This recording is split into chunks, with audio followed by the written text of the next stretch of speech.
Buenos días, hermanos. La primera lectura se encuentra en el Salmo 65. A ti, oh Dios de Sión, te pertenece la alabanza. A ti se te deben cumplir los votos, porque escuchas la oración.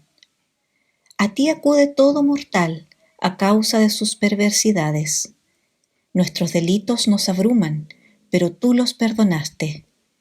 Dichoso aquel a quien tú escoges, al que atraes a ti para que viva en tus atrios.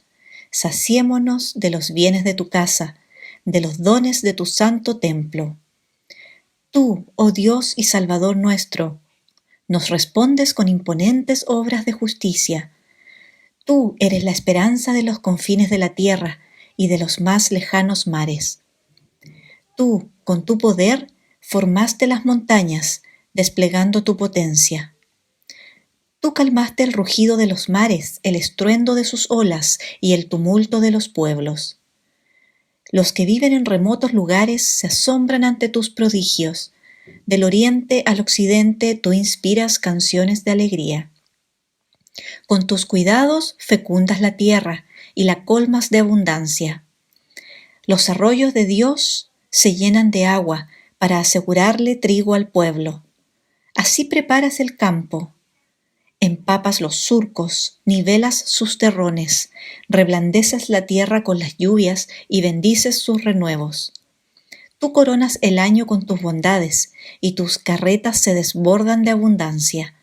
Rebosan los prados del desierto, y las colinas se visten de alegría. Pobladas de rebaños las praderas, y cubiertos los valles de trigales, cantan y lanzan voces de alegría. Hermanos, esta es palabra de Dios.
Amado Dios, alabamos tu bendito nombre y te rendimos honra, gloria y honor. Expresamos nuestra gratitud por el gran amor inmerecido al darnos nueva vida por medio de la muerte y resurrección de tu bien amado Hijo, Jesucristo. Le agradecemos, Señor, por cobijarnos bajo su santo alero y tener diariamente su protección divina. Le pedimos perdón por nuestras transgresiones, falta de misericordia y de entrega total, como esperas de tus hijos. Transfórmanos, Dios nuestro, para amarte con corazón puro y sincero, y a todos nuestros prójimos, sin mezquindades, sin egoísmos. Ayúdanos a vivenciar de tu amor hacia quienes nos ofenden, nos causan daños, y como dice tu palabra, a amarlos, bendecirlos, hacerles bien y orar por ellos. Padre Celestial, le pedimos por sus hijos repartidos en el mundo, por las iglesias de nuestro país y por esta congregación. que seamos realmente testimonio vivo de tus enseñanzas en tiempos de tanto conflicto y confusión. Dios nuestro, le clamamos por nuestras familias y por todos quienes enfrentan situaciones de dolor, tristeza, desesperanza, que reciban de tu cobertura santa, de tu ayuda divina y salgan victoriosos sin temor, porque eres un Dios de amor todopoderoso que nos ampara, fortalece y auxilia en las tribulaciones, en las adversidades. Padre Santo, le presentamos muy especialmente nuestra patria.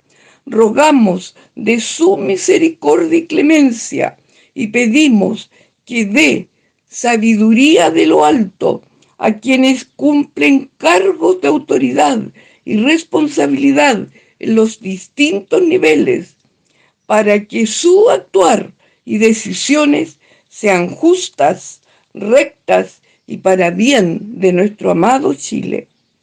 Padre Celestial, le pedimos que reciba nuestras plegarias en su voluntad y en el maravilloso y perfecto nombre de su Hijo, nuestro Salvador y Señor Jesús. Amén.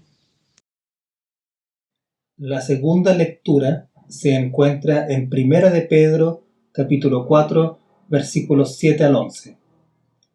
Ya se acerca el fin de todas las cosas, así que para orar bien, manténganse sobrios y con la mente despejada. Sobre todo, ámense los unos a los otros profundamente, porque el amor cubre multitud de pecados.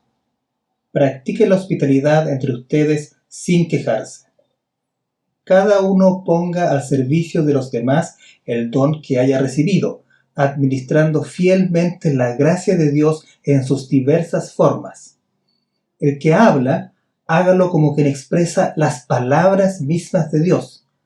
El que presta algún servicio, hágalo como quien tiene el poder de Dios. Así, Dios será en todo alabado por medio de Jesucristo, a quien sea la gloria y el poder por los siglos de los siglos. Amén. Hermanos, esta es palabra de Dios.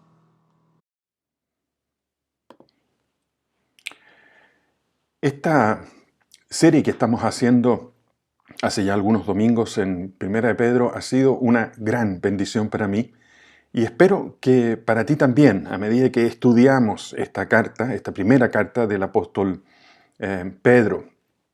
Como sabemos, Pedro habla a una iglesia que enfrenta, pero también enfrentará una gran persecución de parte de la sociedad de su tiempo. Y como si eso fuera poco, en los siguientes años el emperador Nerón desatará una de las persecuciones más grandes que se conocen en contra de los cristianos. Pedro quiere animar a la iglesia de Cristo a cómo enfrentar, cómo llevar esos terribles momentos que están viviendo, pero que especialmente van a vivir en los siguientes años.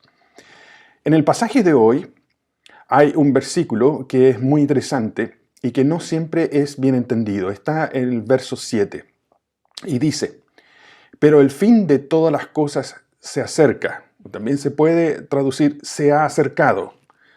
Sean pues ustedes prudentes y de espíritu sobrio para las oraciones. El fin de todas las cosas se acerca. ¿Qué quiso decir Pedro ahí? Me parece que hay algunas posibilidades para entender este pasaje, por lo menos 3, creo yo. La primera, Pedro quiso decir que Jesús regresaría en muy poco tiempo más, tal vez algunos meses, tal vez un par de años nomás. La segunda, Pedro pensaba que Jesús podría regresar en cualquier momento porque todo lo que tenía que suceder, todo lo que se había anunciado que iba a suceder antes de que el Señor viniera, ya estaba sucediendo. Entonces su segunda venida para el apóstol era algo inminente. Pero hay una tercera posibilidad. Algunos expertos han llegado a pensar que Pedro cometió un tremendo error aquí, porque evidentemente la segunda venida no estaba cerca. Han pasado más de 2000 años y aquí estamos, y el Señor aún no ha regresado por nosotros. Pero más importante que eso, hay que recordar Hechos 1:6, cuando los apóstoles le preguntan al Señor cuándo Él restablecería su reino. Y Jesús responde diciendo: no les corresponde a ustedes saber los tiempos ni las épocas que el Padre ha fijado en su propia autoridad. Pedro estaba en esa conversación y por lo tanto Pedro escuchó al Señor decir estas palabras. Así que, ¿cómo es que ahora dice que la segunda venida está cerca o está viniendo? Bueno, tal vez nos ayude a entender este interesante tema de la segunda venida de Cristo y cuándo este evento ocurrirá, y si ese evento será pronto o no, y cuál debe ser nuestra expectativa al respecto, si vemos el siguiente pasaje de Primera de Pedro capítulo 4, en la segunda parte del verso 7, cuando dice: sean ustedes prudentes, de espíritu sobrio para la oración. Pedro parece aquí conectar la cercanía del fin con la necesidad de oración. Y esto nos recuerda también las palabras de nuestro Señor en Lucas 21. Pero velen en todo tiempo orando para que tengan fuerza para escapar de todas estas cosas que están por suceder y puedan estar en pie delante del Hijo del Hombre. Oren para escapar de todas estas cosas, dice Jesús. No implica que los cristianos serán sacados de este mundo y entonces no pasarán por ninguno de estos problemas. Jesús no está diciendo eso aquí. Si vas a ser sacado del mundo, entonces tus problemas se han arreglado, no necesitas fuerzas. En cambio aquí Jesús pide fuerzas para que sean fuertes o para que seamos fuertes. Para no ser arruinados espiritualmente y moralmente por las tentaciones de los tiempos. Para eso vamos a necesitar tener fuerzas para escapar justamente a las tentaciones de la sociedad. Escapar de la trampa de la humanidad a medida que el fin se acerca. Así que tanto Jesús como Pedro relacionan la urgencia de la oración con el acercamiento del fin de los tiempos. Pedro estaba allí cuando Jesús enseñó esto y Pedro incluso lo aprendió del Señor. Así que permanezcamos en el contexto un momento de Lucas 21 y veamos cómo Jesús enseña a Pedro y a los demás sobre este tema de los últimos tiempos. La enseñanza de Jesús sobre cómo van a ocurrir y cuándo y cómo va a pasar esto. En Lucas 21:6, Jesús predice la demolición del templo de Jerusalén. No quedará piedra sobre piedra. En cuanto a estas cosas que ustedes están mirando, vendrán días en que no quedará piedra sobre piedra que no sea derribada. Lucas 21:6. Esto impulsa a los discípulos, en el siguiente versículo, en el 7, a preguntar acerca de las señales de cuándo sucederá este tipo de cosas. Verso 7. Ellos le preguntaron: Maestro, ¿cuándo sucederá esto? ¿Y qué señal habrá cuando estas cosas hayan de suceder? Entonces Jesús menciona algunas cosas que van a suceder desde ese tiempo hasta el fin. Lucas 21:9. Y cuando oigan de guerras y disturbios, no se aterroricen, porque estas cosas tienen que suceder primero, pero el fin no sucederá inmediatamente. Interesante, ¿no? Que Jesús tiene cuidado en decir que estas señales, las guerras, las destrucciones, no son seguidas inmediatamente con el fin. Hay un espacio de tiempo. Hay un espacio de tiempo que el Señor no ha definido. Jesús no dice ni habla de un tiempo específico. En los versos 10 y 11 vuelve a mencionar las guerras, así como los terremotos, las hambrunas y cataclismos naturales. Luego, en el verso 12, dice algo importante sobre el tiempo, Lucas 21:12. Pero antes de todas estas cosas, a ustedes les echarán mano y los perseguirán, entregarán a las sinagogas y a las cárceles, llevándolos ante reyes y gobernantes por causa de mi nombre. Esta palabra aquí, antes, parece indicarnos otro espacio de tiempo indefinido. Primero está la persecución que experimentará Pedro y otros discípulos en el verso 12, luego estas cosas. Y Jesús agrega, antes de todas estas cosas, en el verso 12. Es decir, antes de las guerras, las hambrunas, los terremotos, etc. Luego está el fin. Y entre todo esto no hay una cantidad de tiempo fijo.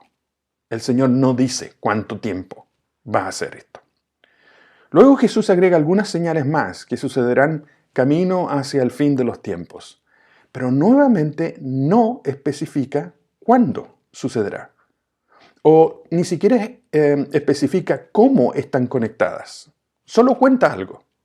Por ejemplo, en el verso 20, pero cuando ustedes vean a Jerusalén rodeada de ejércitos, sepan entonces que su disolución está cercana. Lucas 21:20.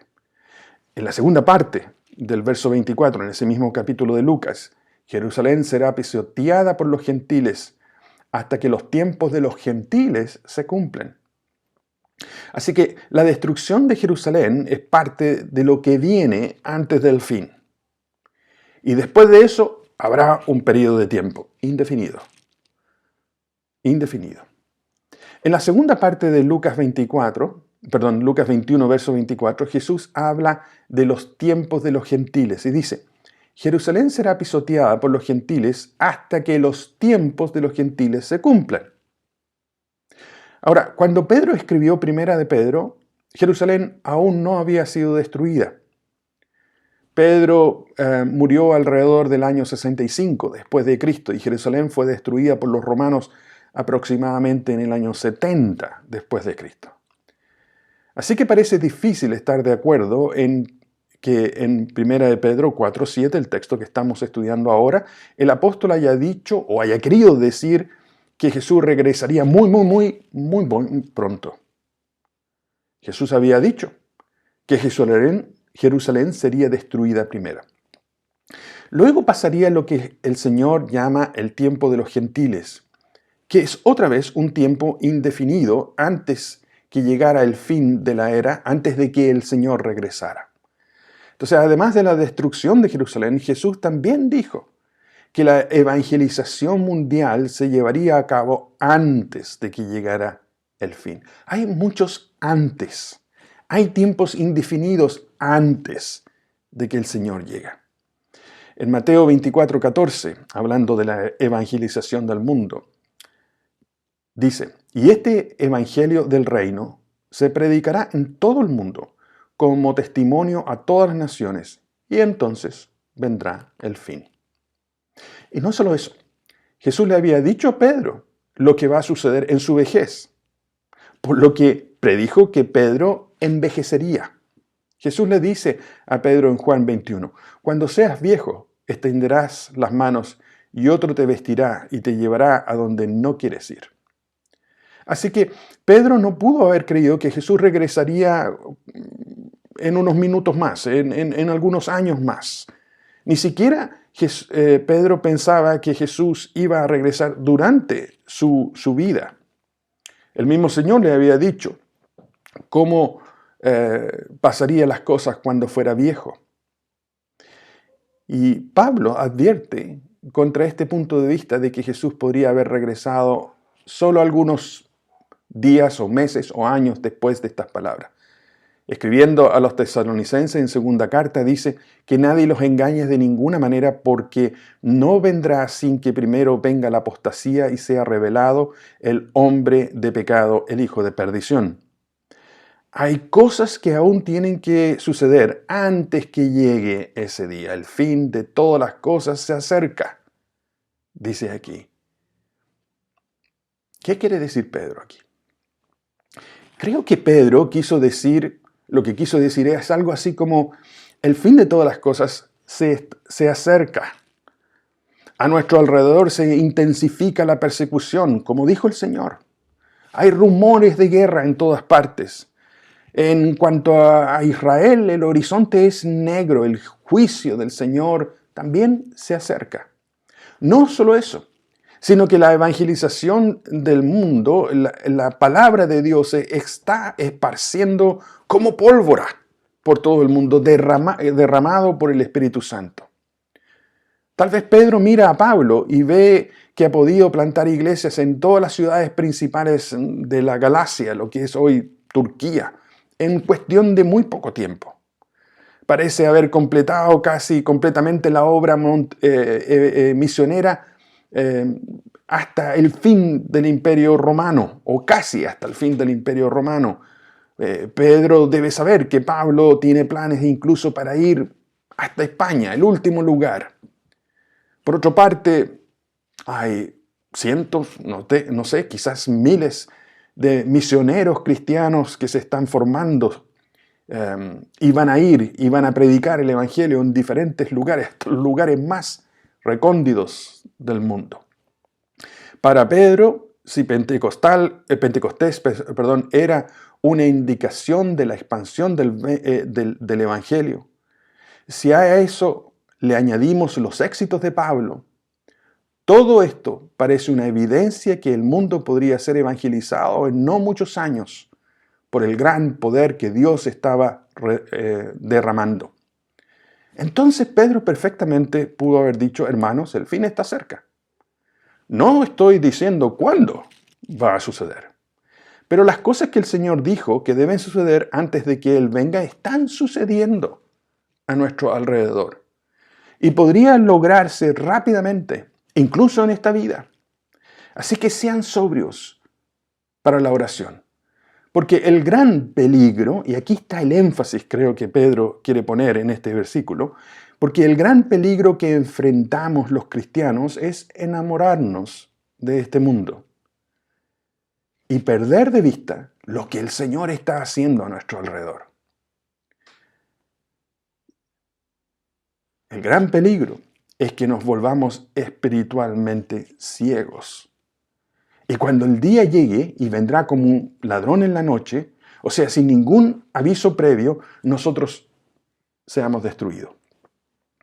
Pedro dice aquí a los cristianos de su tiempo, pero también nos dice a nosotros en este tiempo, oren hermanos, oren por la venida del reino de Dios, oren para tener fuerzas, para resistir y escapar a la trampa de la apatía espiritual.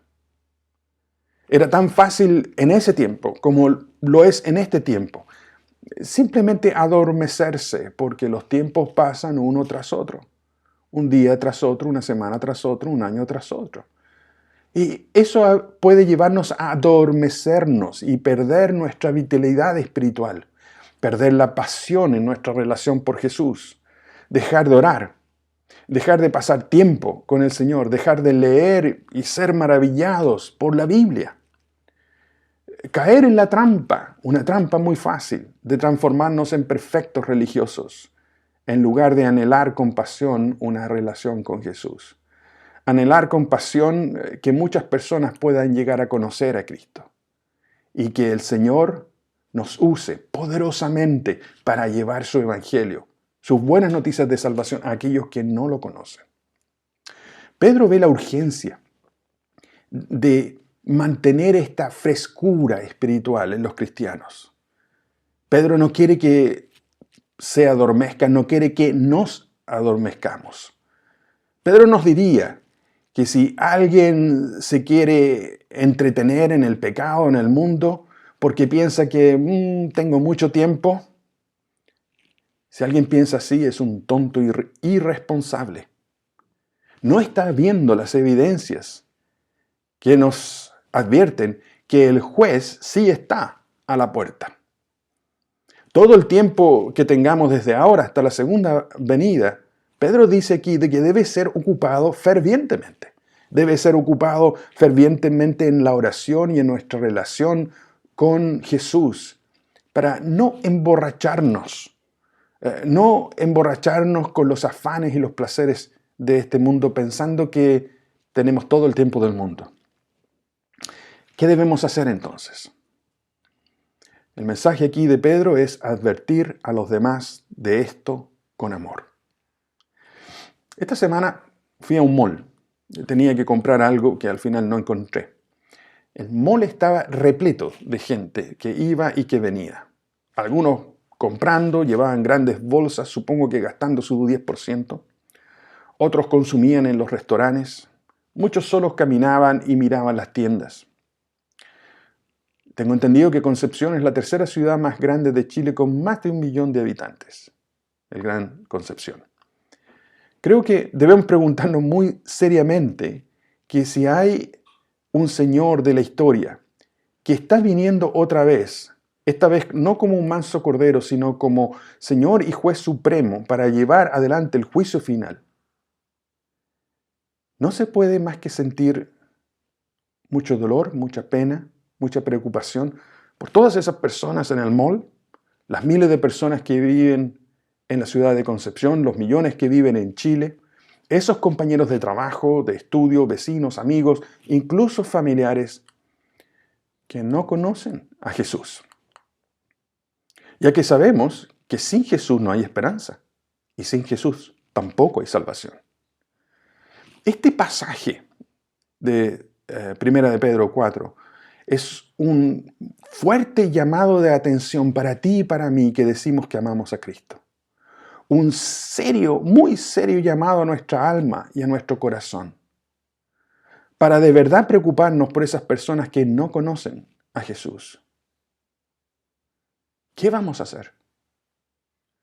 ¿Qué podemos hacer? ¿Cuándo y cómo lo vamos a hacer? Este pasaje viene directamente de la palabra de Dios en nosotros, para llamarnos a poner mucho más atención a nuestra responsabilidad de presentar el Evangelio a los que no conocen del amor de Cristo. ¿Cómo reaccionas tú a este pasaje de las Escrituras? Hay aquí otra cosa para nosotros. Verso 8. Sobre todo sean fervientes en su amor los unos por los otros, pues el amor cubre multitudes de pecados. Sean hospitalarios los unos con los otros sin murmuraciones. Se puede traducir sin quejas.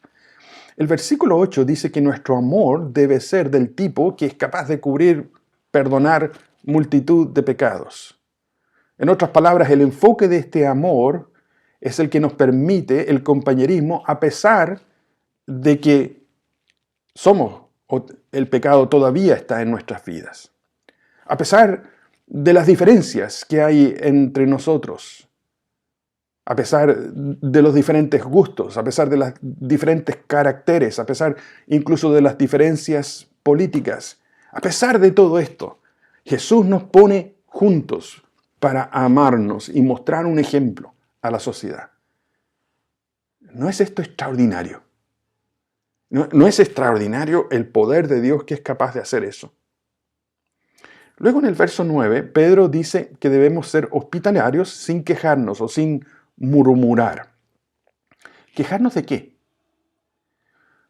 Tal vez quejarnos del tiempo y el esfuerzo que puede necesitarse para preparar una comida para alguien que lo necesita, alguien que está enfermo, o para ayudar a arreglar la casa de alguien que conozco y que no puede hacerlo por sí misma.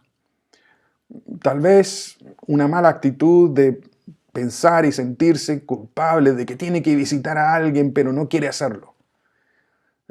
Quejarse por tener que tener la responsabilidad de llamar por teléfono a alguien para preguntarle cómo estás, en qué te puedo ayudar, cómo puedo orar por ti. Quejarse de tener que ir a tomarse un cafecito con un amigo o una amiga que no conoce a Jesús. Es interesante que este es un poderoso mensaje a nuestro corazón. La Biblia es capaz de leer nuestras intenciones más profundas. Es esperable por nuestro carácter, es esperable por nuestra vida, es esperable porque como somos, que tengamos siempre muchas y muy buenas razones, en nuestra opinión, para quejarnos. Pero también en la vida de nosotros hay un montón de cosas que nos avergüenzan. Hay un montón de cosas que en la vida de otros nos molestan. La Biblia dice aquí que el amor de Cristo es capaz de pasar por encima de todo esto. Y la obra de Dios en nuestras vidas nos permite ser cuidadosos, amables, cariñosos, hospitalarios, para cuidarnos mutuamente con un compañerismo sincero por amor a Jesús. El poderoso mensaje del Evangelio es que Jesús sí puede con nuestras vidas. Jesús sí puede con el pecado de cualquier persona.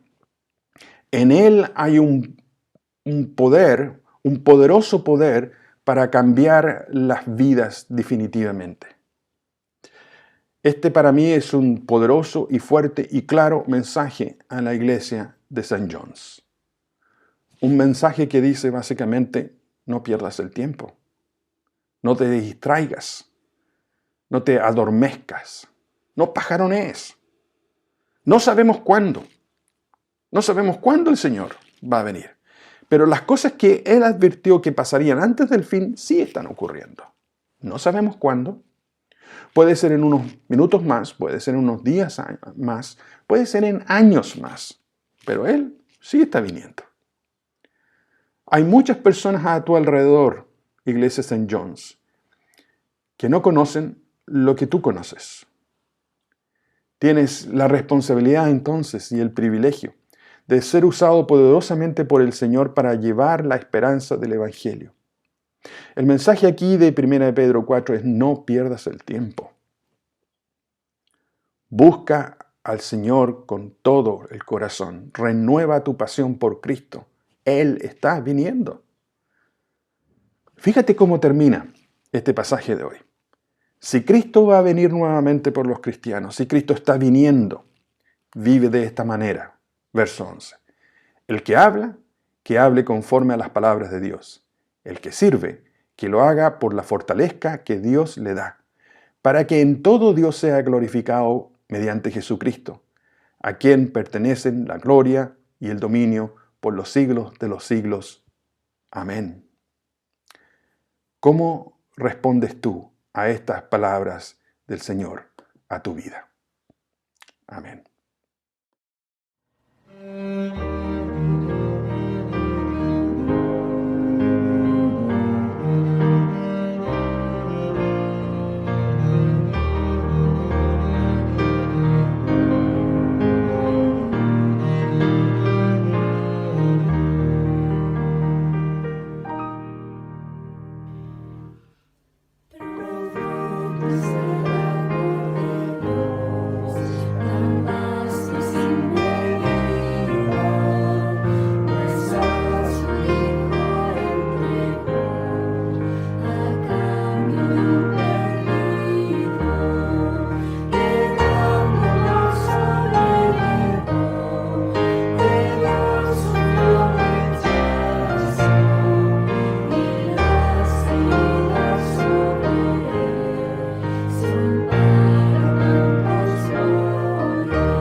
Yeah.